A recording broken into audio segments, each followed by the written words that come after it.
So, Joe, when we met 10 years ago and we first started discussing the journal fashion style and popular culture, did you ever think we'd be here carrying Ab- on the conversation now?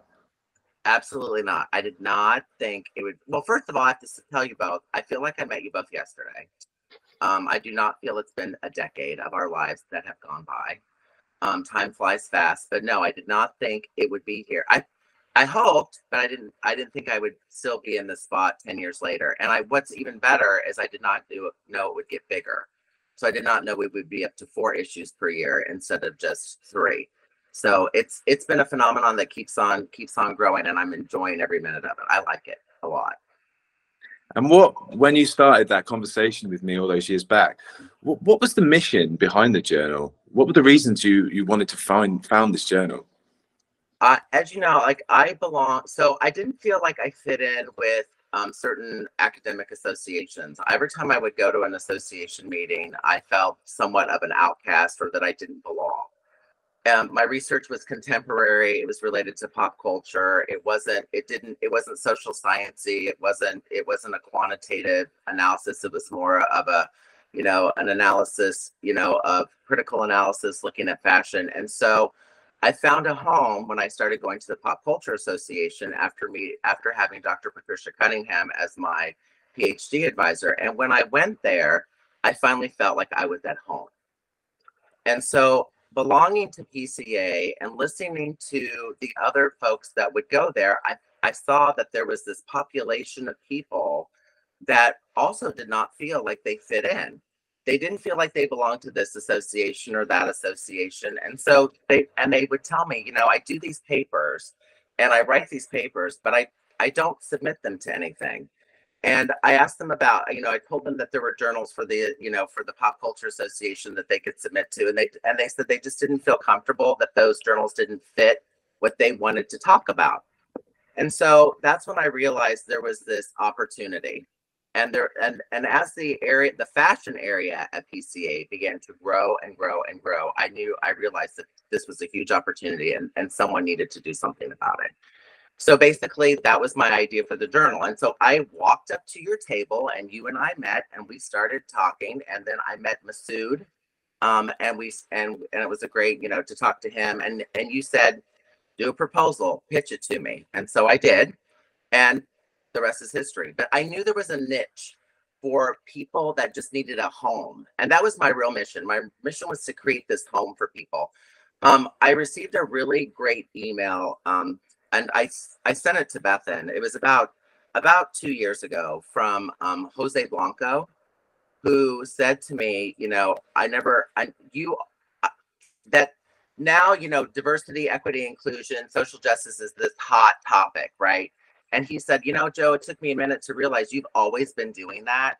You always were the person that wanted to help those academics that didn't feel like they had a particular place to go or publish their scholarship.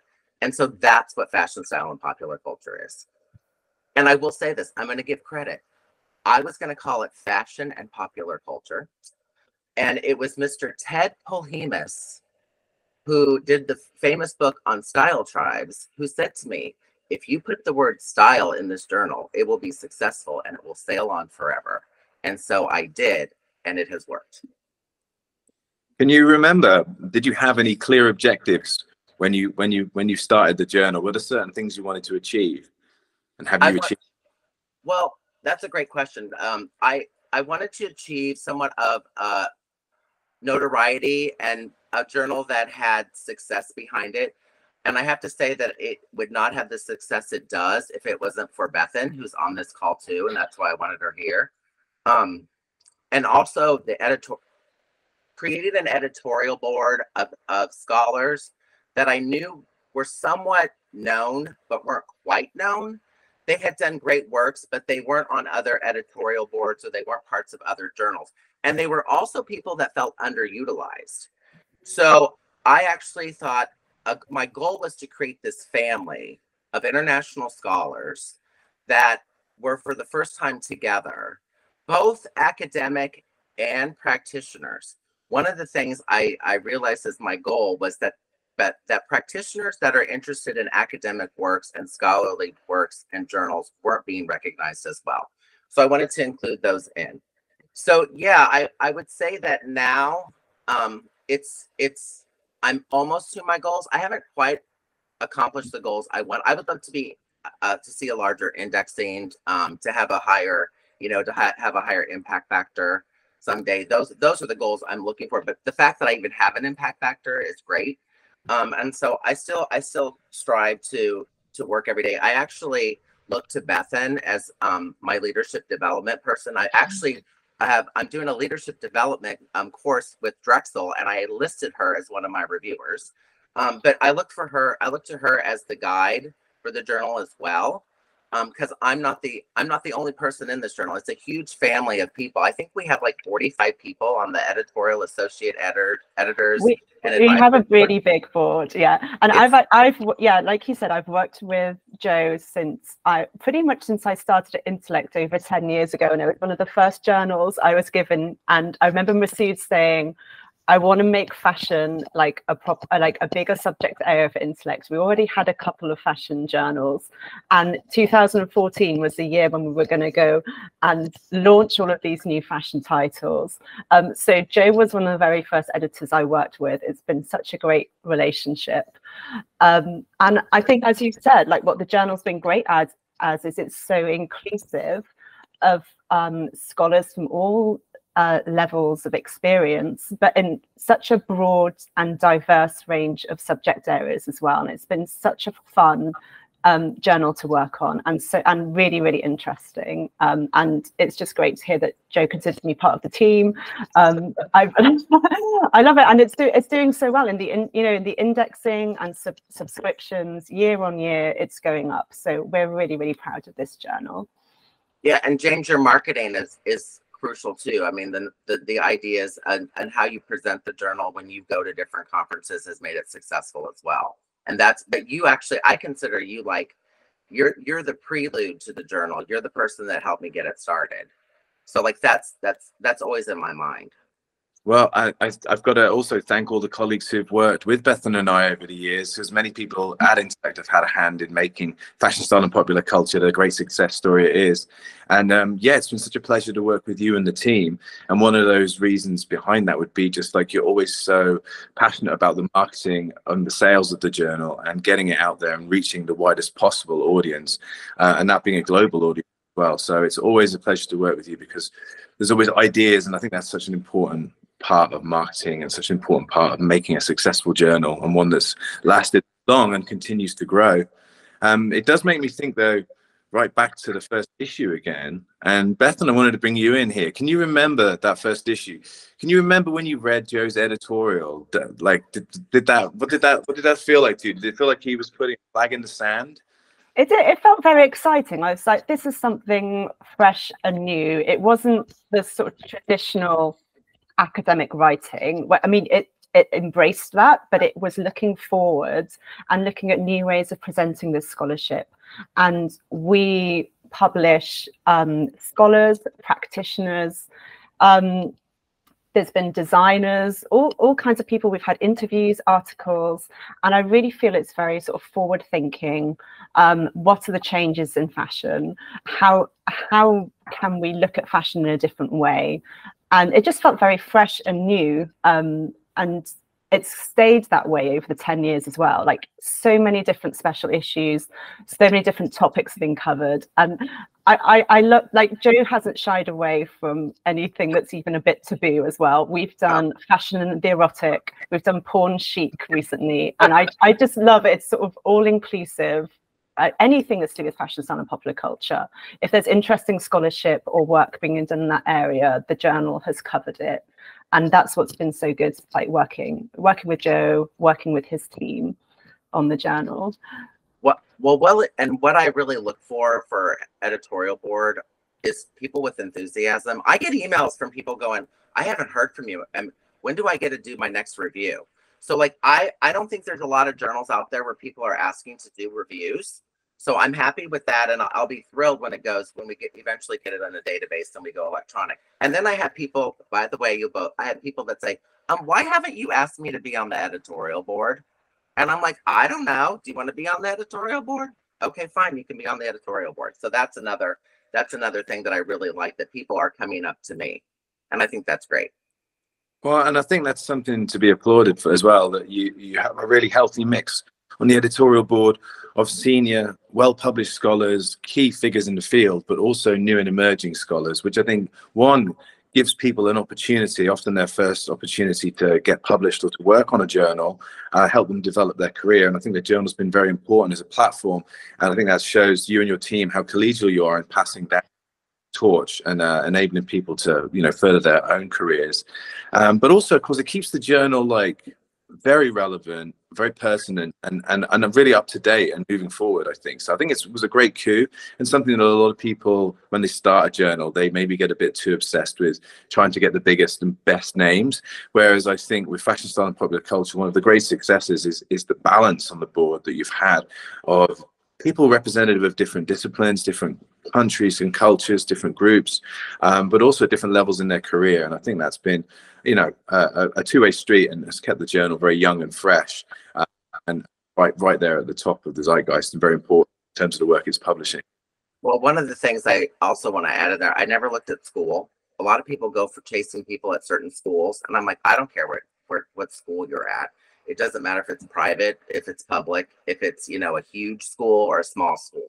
As long as you're willing to, you know, you're a scholar and you're willing and you really want to be a part of this.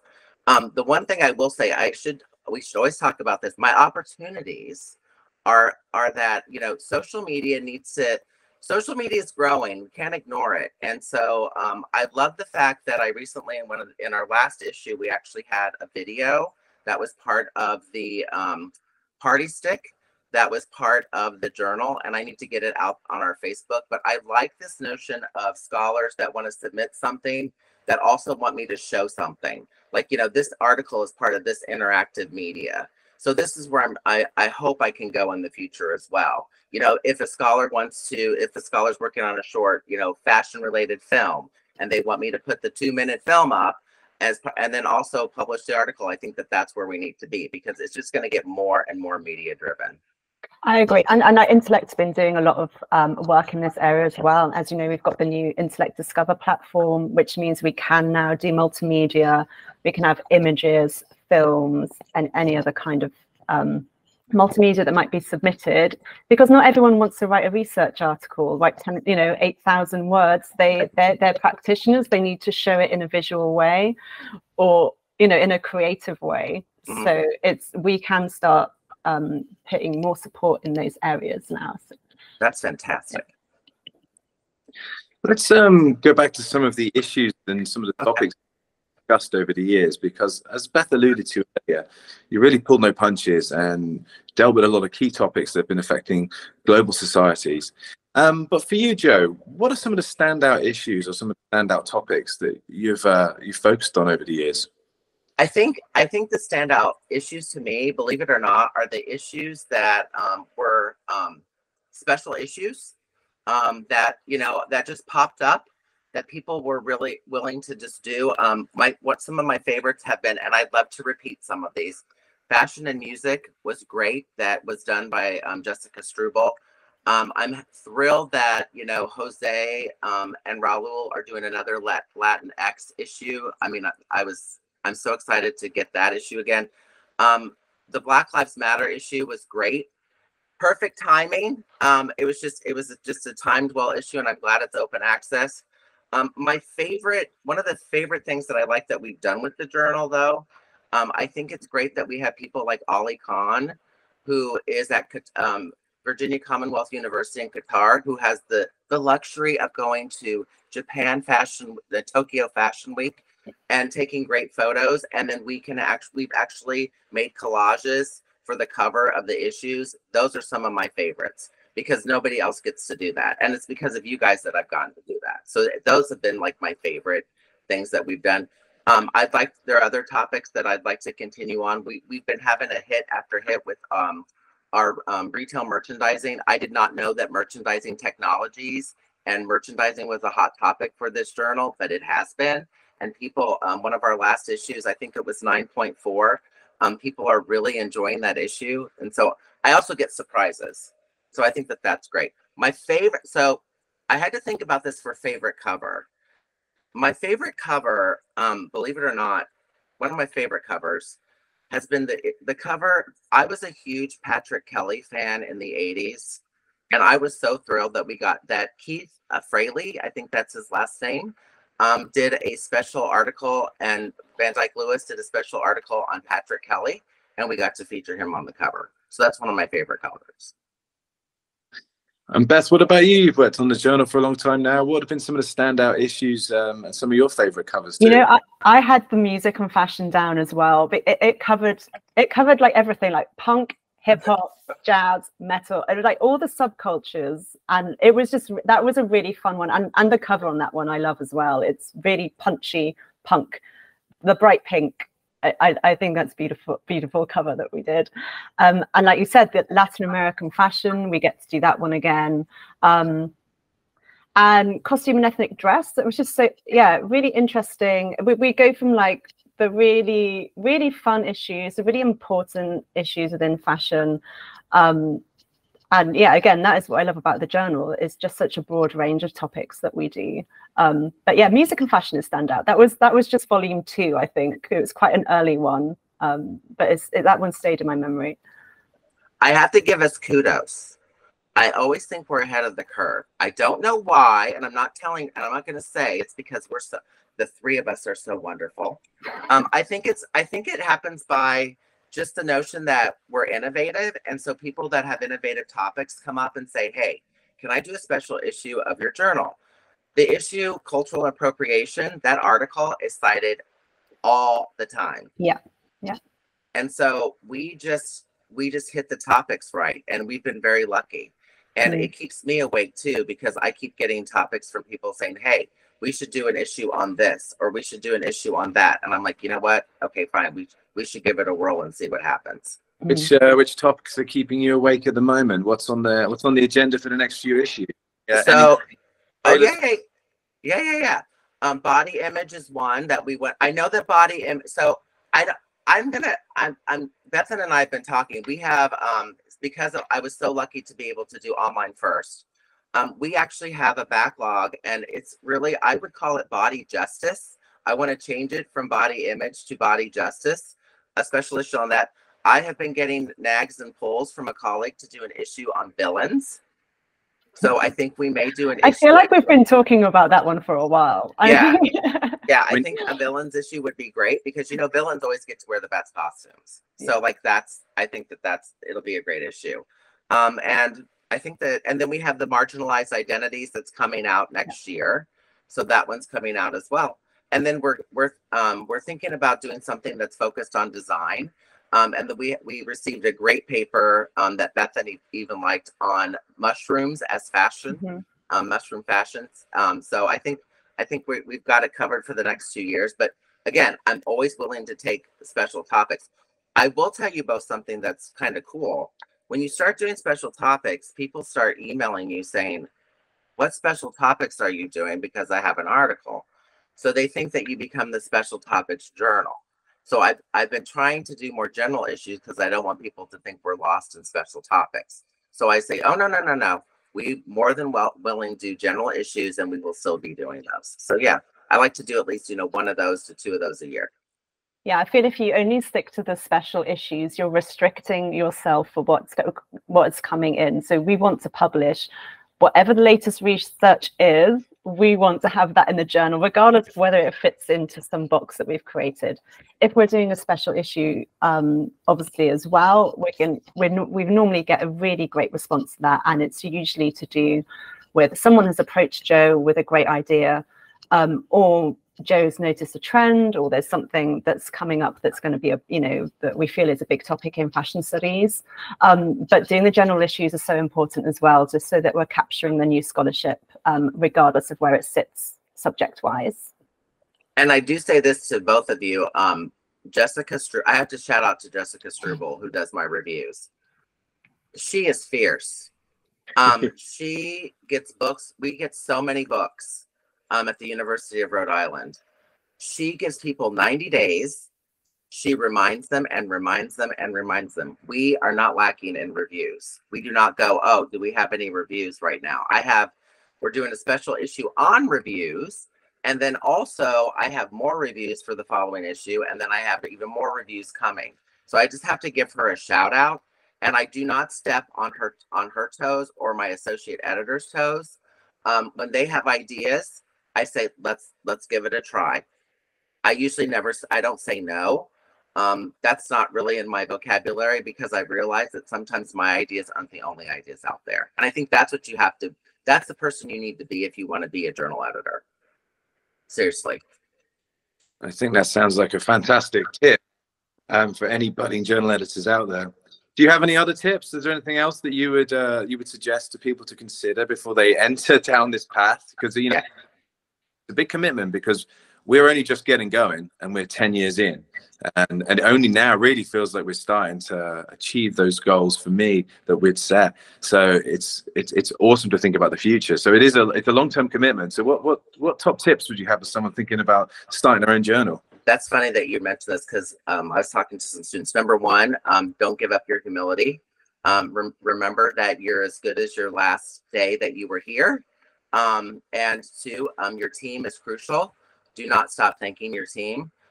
I know both of you work in the world of publishing, so you're not independently wealthy, and it takes a lot of work for you both to do this for me.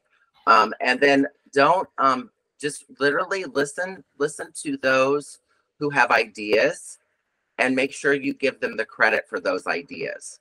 Like, and so one of the things I try to do is elevate the team. Like I think my editorial team has folks on there that are better than I am, like way better than I am. And I think that that's the kind of team you want to have. So I think that, you know, thinking that, you know, you're the best of the best is not usually the best thing to do. I think a lot of my background has a tendency to be from the fact that I worked in customer service for so long in the lovely world of retail and in stores, and I worked with different types of people.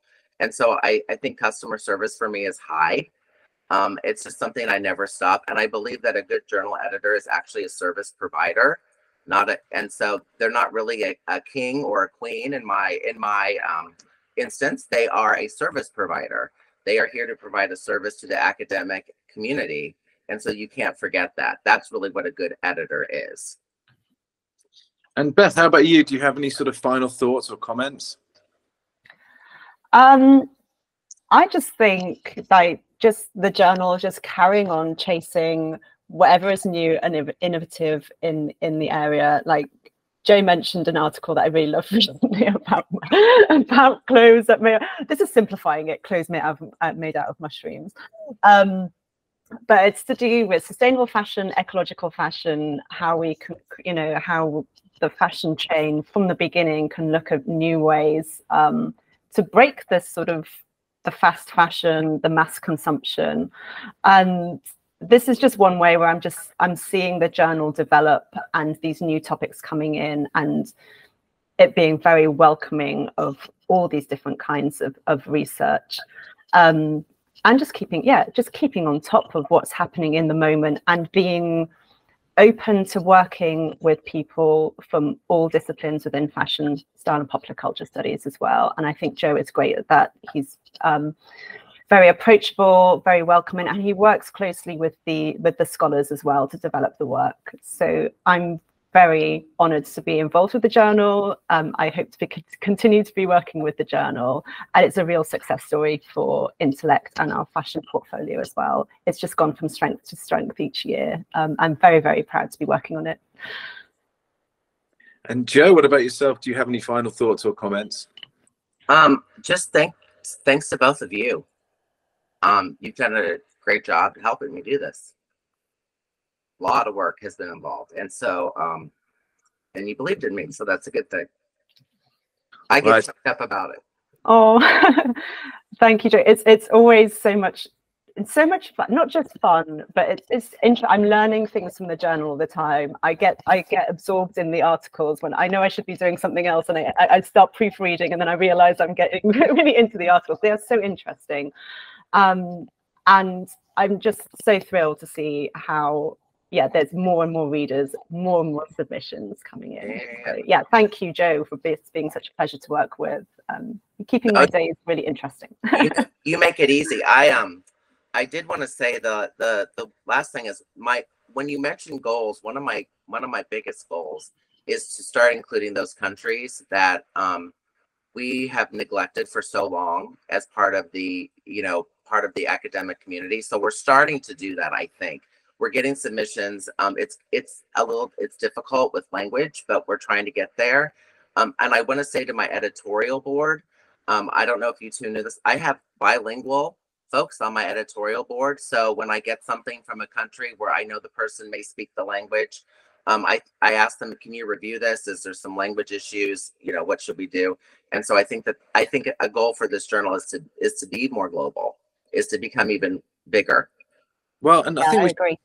I think we should definitely just say, if anyone's listening to this from across the globe, at Intellect we have some language ambassadors. We have platforms that have accessibility, and we've got a lot of work to do still, but we do strive to try and make this journal, all of our journals, as accessible as possible to the widest possible demographics across the globe. So if you're out there listening to this, do reach out to us, or of course reach out to Joe directly if you're interested in something to fashion, style, and popular culture. All of our details are on our website at intellectbooks.com. And the other thing you can go do is you can go and check out an actual copy of Fashion, Style, and Popular Culture, and you can download a free review from our website. Check out the new Intellect Discover platform too, where we're hosting this journal and many of our other publications. And there's a lot of free and interesting content there for you to download and sort of, get your teeth into. But Joe, I just want to say thank you to you. I want to say thank you to your whole team. Bethan, same to you. I know how much work you've put into this years.